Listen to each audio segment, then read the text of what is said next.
და რა ინფორმაციას ამუშავებს ქართული ოცნება წინასაარჩევნოდ ამომრჩევლებზე. ბათუმელებს კონფიდენციალურმა წყარომ ქართული ოცნებიდან მიაწოდა დოკუმენტები, რომლითაც ცნობილი ხდება, რომ თითოეულ მოქალაქეებზე ოცნებას დეტალური ინფორმაცია აქვს, მათ შორის მის სოციალურ და კრიმინალურ სტატუსზე. გამოცემა ბათუმელებისთვის მასალის მიმცემი სავარაუდოდ სახელმწიფო უწყებებია, ვისაც ამ ინფორმაციის დამუშავების უფლება აქვს. ამ თემაზე საუბარს ნათია ტრაპაიძე განაგზობს, გისმენათია.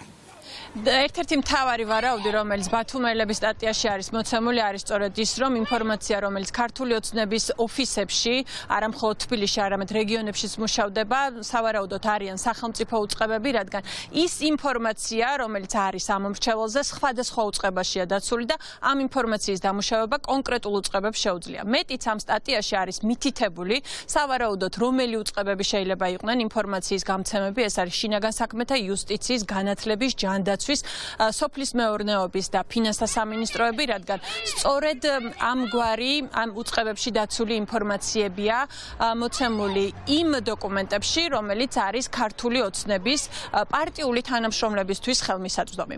კონკრეტულად რა ინფორმაციაზეა საუბარი? მაგალითად, შეიძლება თამამად ითქვას, რომ ქართული ოცნების ოფისებში ახლა ნებისმიერ თქვენგანზე მუშავდება ინფორმაცია იმასთან დაკავშირებით, თუ როგორია თქვენი სოციალური სტატუსი, ჯანმრთელობის მდგომარეობა, გისარგებლია თუ არა ერთხელ მაინც რომელიმე სახელმწიფო პროგრამით დაუფინანსებია თუ არა სახელმწიფოს თქვენთვის ოპერაცია ან მკურნალობა, ხართ თუ არა ნარკოდამოკიდებული, მოხვედრილ ხართ თუ არა ერთხელ მაინც დროებითი მოთავსების იზოლატორში, ყოფილ ხართ თუ არა დაპატიმრებული, პრობაციონერი, სარგებლობთ თუ არა მაგალითად მეტადონის პროგრამით, ასევე რა დამოკიდებულება გაქვთ კრიმინალურ ავტორიტეტებთან და ზოგადად ამ სამყაროსთან და შეიძლება თუ არა თქვენზე მაგალითად გავლენა მოახდინონ ეგრეთ წოდებულმა ძველმა ბიჭებმა, რომლებიც ქართული ოცნების სამსახურში ყოველი არჩევნების წინ არიან.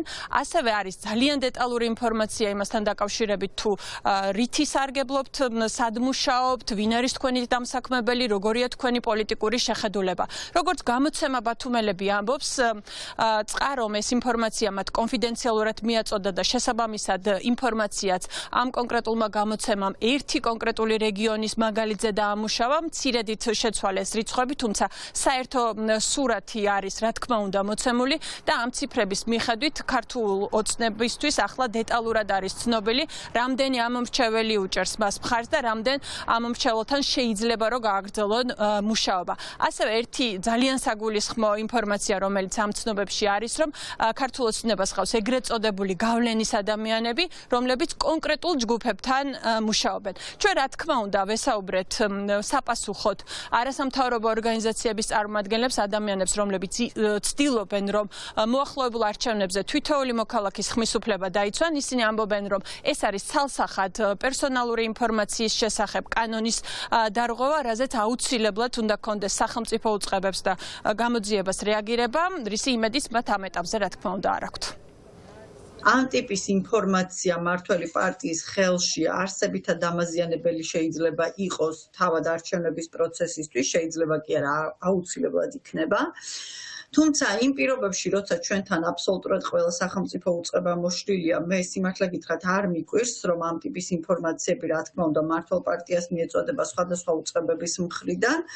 ამიტომ არც იმას ველოდები, რომ ამაზე რაიმე ტიპის რეაგირებას რომელიმე სახელმწიფო უწყება მოახდენს, იმიტომ რომ ჩვენ ამ ტიპის ქმედებებზე, როდესაც საქმე ეხება მართლ პარტიას, არანაირი რეაგირება აქამდე არ გვახსოვს, თუმცა ეს რა თქმა უნდა არ ნიშნავს იმას, რომ ჩვენ ამ უწყებებს თავიანთი პასუხისმგებლობები არ უნდა შევახსენოთ. აუცილებლად ამაზე რეაგირება უნდა მოახდინოს პერსონალურ მონაცემთა დაცვის სამსახურმა და აუცილებლად ამაზე გამოძიება უნდა დაიწყოს სპეციალურმა საგამოძიებო სამსახურმა პერსონალური მონაცემების აი ამ მასშტაბით ხელყოფისათვის. დაიწყება თუ არა გამოძიება, ამას რა თქმა უნდა ვნახავთ მომდევნო დღეებში, თუმცა როგორც მოისმინეთ, გამოძიების დაწყების იმედი არასამთავრობო ორგანიზაციების წარმომადგენლებს არ აქვთ. ერთი, რაზეც ისინი ცალსახად ამბობენ, ინფორმაცია, რომელიც სახელმწიფო უწყებებში არის დაცული, არის კონფიდენციალური და შესაბამისად ამ ინფორმაციის გადაცემა თუნდაც მართველი პარტიისთვის არის აკრძალული.